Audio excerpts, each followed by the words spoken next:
Hello friends, chapter 1 विलियन solution. तो आज हम इस पे देखेंगे मोलरता मोलारिटी के बारे में। ठीक है भाई, विद न्यूमेरिकल बहुत ही आसानी से इसे समझेंगे। देख सकते हो न्यूमेरिकल लगाना भी आपको सिखाएंगे, कैसे मोलरता के सवाल आप लगा सकते हो।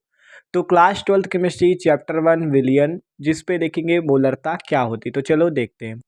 तो देखो मोलरता किसी विलियन के 1 लीटर में उपस्थित, क्या कहा गया, विलियन के 1 लीटर में उपस्थित विलेय के मोलों की संख्या को मोलरता कहते हैं।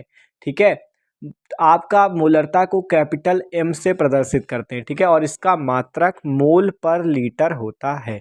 क्या कहा गया, कोई विलियन है जिसका 1 लीटर, मतलब कोई 1 लीटर का विलियन है। ठीक है, कोई विलियन हमने लिया जो कि 1 लीटर है। ठीक है, और उस 1 लीटर विलियन में उपस्थित कितने मोल विलेय है, उसी की संख्या को मोलरता कहते हैं। क्या कहा गया, किसी विलियन के 1 लीटर में उपस्थित विलेय के मोलों की संख्या को मोलरता कहते हैं। ठीक है, मतलब 1 लीटर विलियन में कितने मोल विलेय उपस्थित है वही मोलरता कहलाती है, और इसका मात्रक मोल पर लीटर होता है, और इसे कैपिटल एम से प्रदर्शित करते हैं। तो देखो फॉर्मूला, मोलरता का जो फॉर्मूला होता है, मोलरता कैपिटल एम इक्वल टू विलेय के मोलों की संख्या बटे में विलियन का आयतन लीटर में।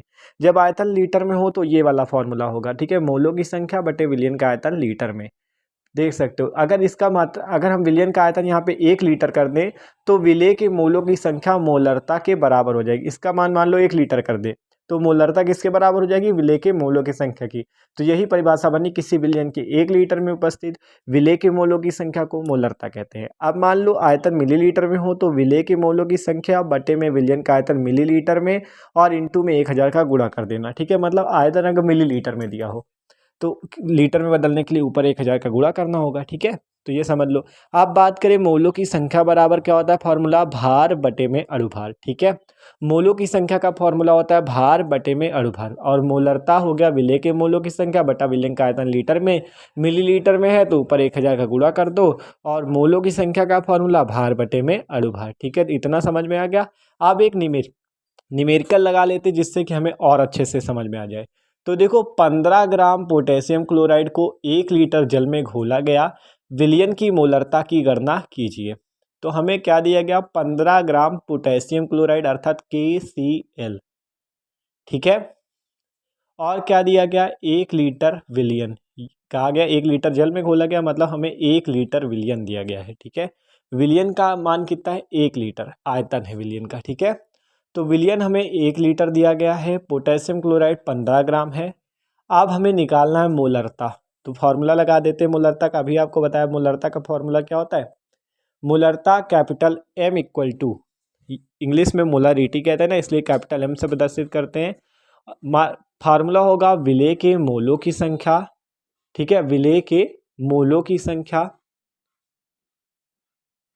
तो विलेय के मोलों की संख्या और बटे में क्या हो जाएगा, विलियन का आयतन लीटर में। ठीक है, विलेय के मोलों की संख्या बटे में विलियन का आयतन लीटर में, ये हो जाएगा फॉर्मूला। विलियन का आयतन लीटर में, और मिलीलीटर में तो ऊपर 1000 का गुणा। ठीक है, तो विलेय के मोलों की संख्या का फॉर्मूला भी बताया क्या होता है, भार और बटे में अणुभार। ठीक है, ये फॉर्मूला भी पता है ना आपको, भार बटे में अणुभार। और आयतन है 1 लीटर, देखो मान दिया गया 1 लीटर, तो 1 लीटर यहाँ लिख दो सिंपल। ठीक है, तो मोलरता को कैपिटल एम से प्रदर्शित करते, कैपिटल एम इक्वल टू लिख दिया। आप देखो भार हमें कितना दिया गया, 15 ग्राम। ठीक है, तो यहाँ से लिखते कैपिटल एम इक्वल टू 15 ग्राम। ठीक है, 15 ग्राम है ना पोटेशियम क्लोराइड, तो सिंपल लिख दो 15। और अणुभार अब निकालना पड़ेगा, 15 लिखो पहले। अब अणुभार निकालना है हमें, यहाँ लिखते हैं अणुभार। ठीक है, अणुभार कहाँ से निकले, अब देखो पोटेशियम क्लोराइड KCl, देखो पोटेशियम का होता है 39, दिया गया था क्वेश्चन पे, ज़्यादातर दिया जाता है। ठीक है, क्वेश्चन पे खुद ही। क्लोरीन का 35.5।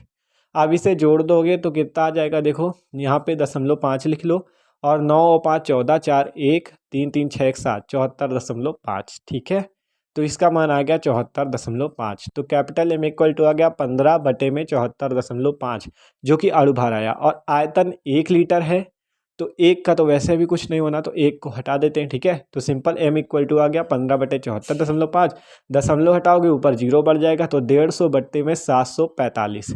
दशमलव हटाए तो जीरो बढ़ गया। अब काट लो, 5 3 15 जीरो, और 5 1 5 2, 5 9 10, 4 बचा, 5 9 45, 30/129 आ जाएगा।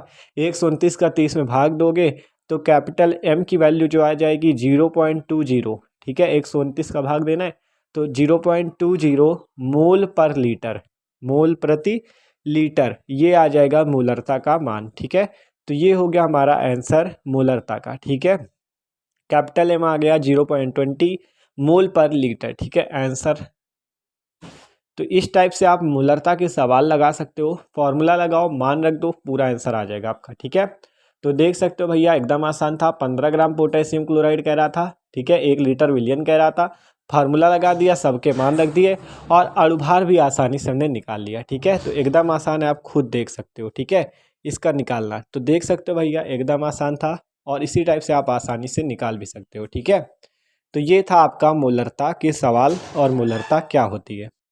ठीक है, तो देख सकते हो मोलरता क्या होती है। किसी विलियन के 1 लीटर में उपस्थित विलेय के मोलों की संख्या को मोलरता कहते हैं। तो यार वीडियो अच्छा लगा हो तो लाइक ज़रूर कर देना, और चैनल पे न हो तो सब्सक्राइब कर देना।